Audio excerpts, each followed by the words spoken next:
Hello students, आज के lecture में हम लोग डिस्कस करेंगे हेनरीज लॉ। तो सबसे पहले मैं आपको ये बता देती हूँ कि हेनरी नाम के साइंटिस्ट ने solubility of the gas in liquid और प्रेशर के बीच एक रिलेशन बताया था। उस रिलेशन को हम लोग बोलते हैं हेनरीज लॉ। अब बात ये करते हैं कि उन्होंने अपने लॉ में बताया क्या था। उन्होंने इस लॉ में ये बताया था कि कांस्टेंट टेम्परेचर पर किसी गैस की लिक्विड में जो सॉल्युबिलिटी होती है वो डायरेक्टली प्रोपोर्शनल होती है प्रेशर के, जैसे मैंने यहाँ पर मेंशन कर दिया है। यानी कि हम ये कह सकते हैं कि solubility of the gas is directly proportional to pressure of the gas. अब हम लोग क्या करते हैं कि सॉल्युबिलिटी को S से रिप्रेजेंट कर रहे हैं और प्रेशर ऑफ द गैस को P से रिप्रेजेंट कर रहे हैं। यानी कि हम यहाँ पर लिख सकते हैं कि S is directly proportional to P। अब हम लोग चाहें तो हम इसे इस तरह से भी लिख सकते हैं कि P is directly proportional to S, यानी कि pressure of the gas is directly proportional to the solubility of the gas. अब एक बात मैं आपको और बताती हूँ, यदि हम लोग सॉल्युबिलिटी को मोल फ्रैक्शन में एक्सप्रेस करें तो हम लोग हेनरीज लॉ की एक नई डेफिनेशन लिख सकते हैं सॉल्युबिलिटी टर्म की जगह मोल फ्रैक्शन टर्म का यूज करके। और तब नई डेफिनेशन क्या हो जाएगी? नई डेफिनेशन ये हो जाएगी कि the partial pressure of the gas in vapour phase is directly proportional to the mole fraction of the gas in solution। यानी कि जो हम लोग यहाँ पर P is directly proportional to S लिख रहे थे, अब उसकी जगह हम लोग क्या लिख सकते हैं? P is directly proportional to chi। क्यों? क्योंकि हम लोग यहाँ पे क्या कर रहे हैं कि सॉल्युबिलिटी को किसके फॉर्म में एक्सप्रेस कर रहे हैं? मोल फ्रैक्शन के फॉर्म में एक्सप्रेस कर रहे हैं। और मोल फ्रैक्शन को किससे रिप्रेजेंट करते हैं? काई से रिप्रेजेंट करते हैं, है ना। तो इस वजह से हम लोग क्या कर सकते हैं, अब हम लोग यहाँ पे P is directly proportional to chi लिख सकते हैं। यानी कि partial pressure of the gas is directly proportional to the mole fraction of the solution, है ना।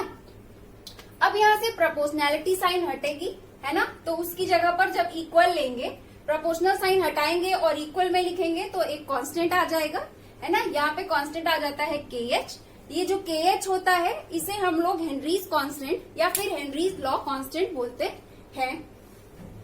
फॉर्मूला तो हमारा क्लियर हो गया है हेनरीज लॉ का। अब हम लोग क्या करते हैं कि अब हम लोग एक partial pressure of the gas और mole fraction of the gas in solution के बीच एक ग्राफ ड्रॉ करते हैं। ग्राफ को ड्रॉ करने के लिए यहाँ पर हमने लिया है स्लोप इक्वेशन। स्लोप इक्वेशन हमारा हो जाएगा y is equal to mx plus c। तो हमें यहाँ पर क्या मिल रहा है? y एक्सिस पर हमें मिल गया partial pressure of the gas P मिल गया है, और x एक्सिस पे हमें यहाँ पे क्या मिल जाएगा? x एक्सिस पे यहाँ पे हमें मिल जाएगा मोल फ्रैक्शन, है ना, यानी कि काई।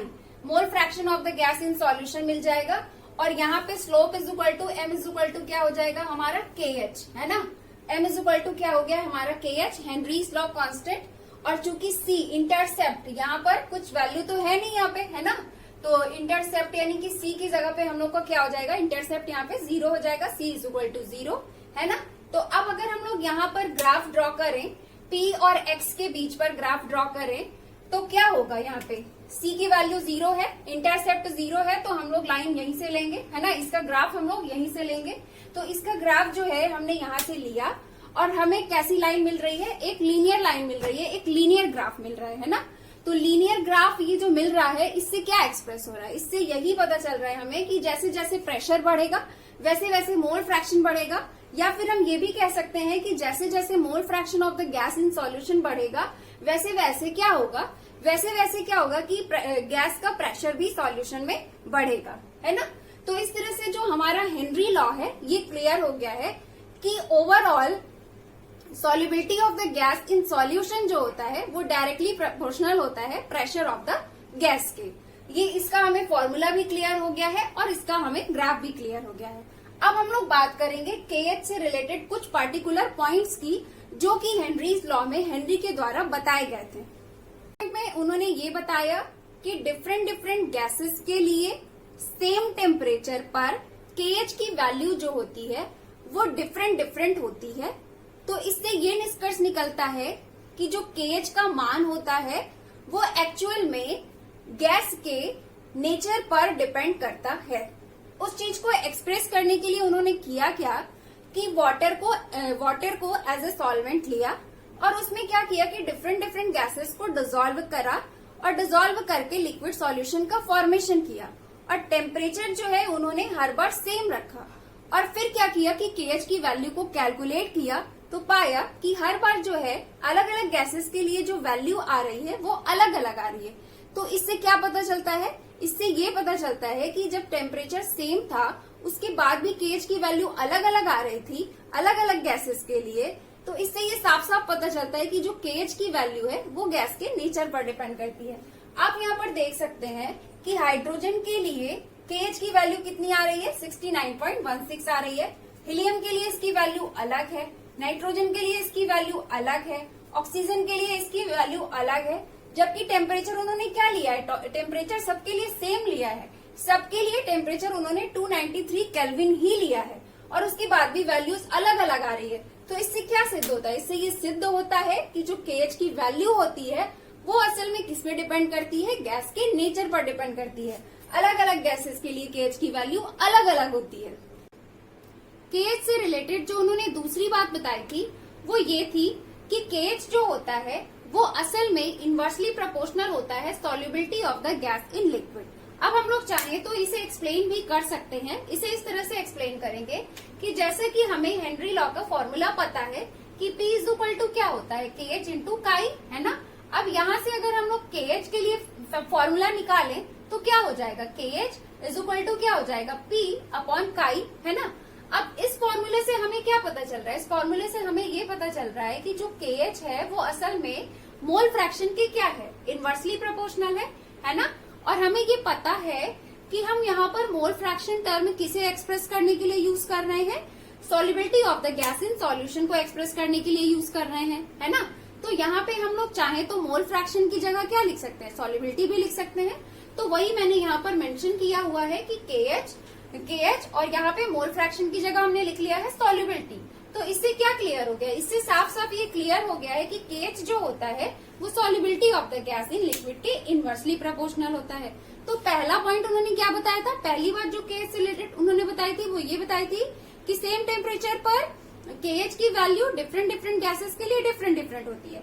और दूसरी बात उन्होंने क्या बताई, दूसरी बात जो उन्होंने बताई वो ये है कि KH जो होता है वो solubility of the gas in liquid के इनवर्सली प्रोपोर्शनल होता है ना। दो बातें KH से रिलेटेड हमारी क्लियर हो गई है। अब हम लोग बात करते हैं KH से रिलेटेड नेक्स्ट पॉइंट की। KH से रिलेटेड जो तीसरी बात उन्होंने बताई वो ये थी कि KH जो होता है वो टेम्परेचर ऑफ द गैस के डायरेक्टली प्रोपोर्शनल होता है। अब इस चीज को चाहें तो हम लोग कुछ हमारे पास डेटा है जिसका यूज करके हम लोग इसे एक्सप्लेन भी कर सकते हैं। आप यहाँ पर देख सकते हैं नाइट्रोजन गैस के लिए 293 केल्विन टेम्परेचर पर KH की वैल्यू जो है वो 76.48 है। और जैसे ही टेम्परेचर आपने बढ़ाया इसी सेम गैस के लिए जब आपने टेम्परेचर बढ़ाया 303 केल्विन पर जब आपने नाइट्रोजन के लिए KH की वैल्यू आपने देखी तो पहले के कंपेयर में वैल्यू ज्यादा है ना। इसके कंपेयर में यहाँ पर वैल्यू आप देख सकते हैं कि ज्यादा है। उसी तरह से आप दूसरी गैस है हमारे पास ऑक्सीजन, उसके लिए आप देख सकते हैं कि यहाँ पर टेम्परेचर 293 केल्विन टेम्परेचर पर ऑक्सीजन गैस के लिए KH की वैल्यू 34.86 है ना। और फिर क्या किया गया कि टेम्परेचर को बढ़ा करके देखा गया सेम गैस के लिए तो KH की वैल्यू पहले के कंपेयर में ज्यादा है ना। तो ये इस एक्सपेरिमेंटल डेटा के बेसिस पे आप एक्सप्लेन कर सकते हैं कि किसी पार्टिकुलर गैस के लिए जब टेम्परेचर बढ़ता है तो उसके साथ KH की वैल्यू भी बढ़ती है। यानी कि जो KH होता है, KH की जो वैल्यू होती है वो टेम्परेचर ऑफ द गैस के डायरेक्टली प्रोपोर्शनल होती है। तो जैसे जैसे क्या होगा, टेम्परेचर बढ़ेगा वैसे वैसे किसी गैस के लिए KH की वैल्यू भी क्या होगी, बढ़ेगी, है ना।